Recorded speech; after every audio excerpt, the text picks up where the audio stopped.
Class 12th student, अब आपका अगला टॉपिक आता है फेजर एंड फेजर डायग्राम। इसके विषय में ये बहुत सारी कहानी है, फिर ये आपका डायग्राम है, डायग्राम के बाद यहाँ नीचे आ जाती चीज़ें। तो इसके पहले हम कुछ और चीज़ें इसी से रिलेटेड समझाना चाहेंगे, how to generate phasor diagram. तो बहुत ध्यान से समझिएगा। ये क्वेश्चन है साइन वेव के फॉर्म में, ये आपकी अल्टरनेटिंग करंट को शो करता है। फिर से ये क्वेश्चन है I equal to I naught sine omega T, और अल्टरनेटिंग के फॉर्म में ये आपकी जो है वेव्स जनरेट होती है। ठीक है, इसी साइकिल में आपकी वेव चलती है। अगर इसको हम एक पूरा कंप्लीट साइकिल ले लें तो इन दोनों को पलट के ऐसे जोड़ दें तो कुछ इस तरीके का सर्किल जनरेट हो जाएगा। फिर से इसको पलट दें तो ये ऐसे ये सर्किल जनरेट हो जाएगा। अब आगे इस पूरे ग्राफ में देखा, ये इसकी जो है मैक्सिमम वैल्यू है। फिर हमने इस पॉइंट पे चेक किया तो इसका एम्पलीट्यूड थोड़ा सा कम हो रहा है, लेकिन ये किसी एंगल से ओमेगा टी के एंगल से ये जो है आगे बढ़ रही है।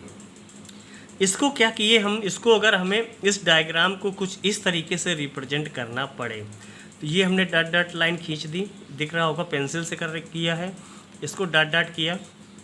अब आ गए, ये इसका सेंटर पॉइंट ओ हो गया जहाँ से ये वेव्स चल रही है, रोटेट हो रहा है। आगे यहाँ पर हमने इसको आई के फॉर्म में लिया था तो ये हो गया आई नॉट यहाँ से, और ओमेगा टी इतने एंगल से ये घूम रहा है तो इतने एंगल यहाँ डिनोट कर दिया, तो कुछ इस तरीके से फिगर जनरेट हो गया।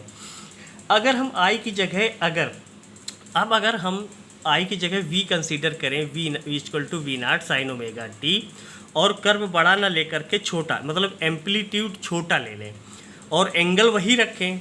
फिर से एम्पलीट्यूड छोटा मतलब ये बहुत बड़ा ना हो, एम्पलीट्यूड छोटा हो, इसका मतलब इसकी वैल्यू कम है, और साइन ओमेगा टी के फॉर्म में ही ले लें, तब हम क्या देखेंगे कि ये इसका सर्किल बड़ा था तो इसका सर्किल छोटा हो जाएगा। तो हमने इसको वैसे इसको वी को ही हम रिप्लेस कर सकते हैं, E equal to E naught sine omega T. तो ये ई नॉट हो गया, ये ओमेगा टी उसकी वैल्यू हो गई।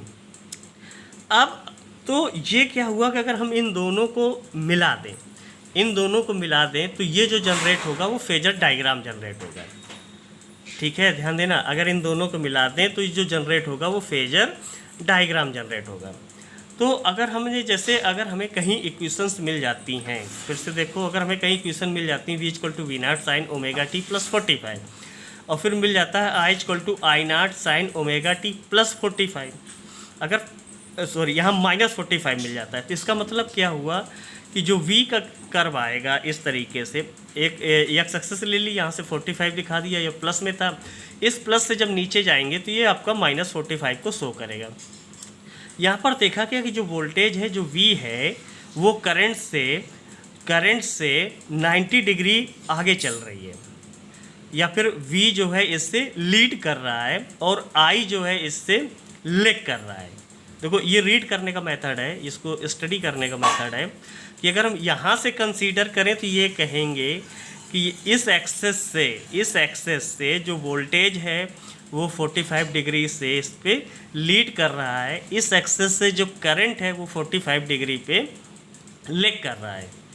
अब अगर कहीं पर इक्वेशंस ऐसी आ जाए, थोड़ा सा इसको ले लें, E equal to E naught sine omega T, इसको भी थोड़ी देर में बताएंगे। इसको देखो, let V equal to V naught sine omega T and I equal to minus का I naught cos omega T. तो ये माइनस का आई नॉट आ गया, इसको कास्ट ओमेगा टी को फॉर्म को हम किस में ले आएंगे, पूरे को साइन के फॉर्म में।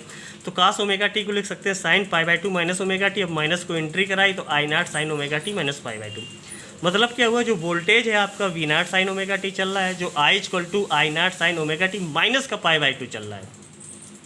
तो ये v को हमने शो किया, v equal to V naught sine omega t, I को शो किया, तो ये क्या कर रहा है, ये जो करंट है वोल्टेज से लेग कर रही है, नॉट लीड कर रही है। तो यहाँ पर कितने एंगल से, पाई बाई टू एंगल से, तो पाई बाई टू एंगल से जो करंट है पीछे चल रही है और वोल्टेज जो है पाई बाई टू एंगल से आगे चल रहा है। दोनों को समझ लिया। अब यहाँ आ जाते हैं, E equal to E naught sine omega T and I equal to I naught sine omega T plus five. अब दोनों प्लस में हो गए तो ध्यान देना, यहाँ से पहली वैल्यू ये है ई नाट साइन ओमेगा टी, ये ले आए, ई से दिखा दिया, ओमेगा टी दिखा दिया, तो E equal to E naught sine omega T.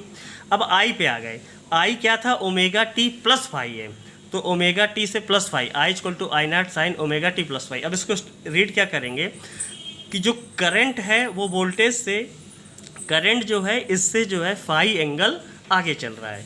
तो ये था फेजर डायग्राम को स्टडी करने का कॉन्सेप्ट। अब उसकी थ्योरी जो बहुत सारी है लिखी हुई, अब हम उसको आपको समझाते हैं। तो उसके लिए अलग वीडियो भेजते हैं, नहीं तो बहुत बड़ा वीडियो हो जाएगा, फिर लोड नहीं होता है।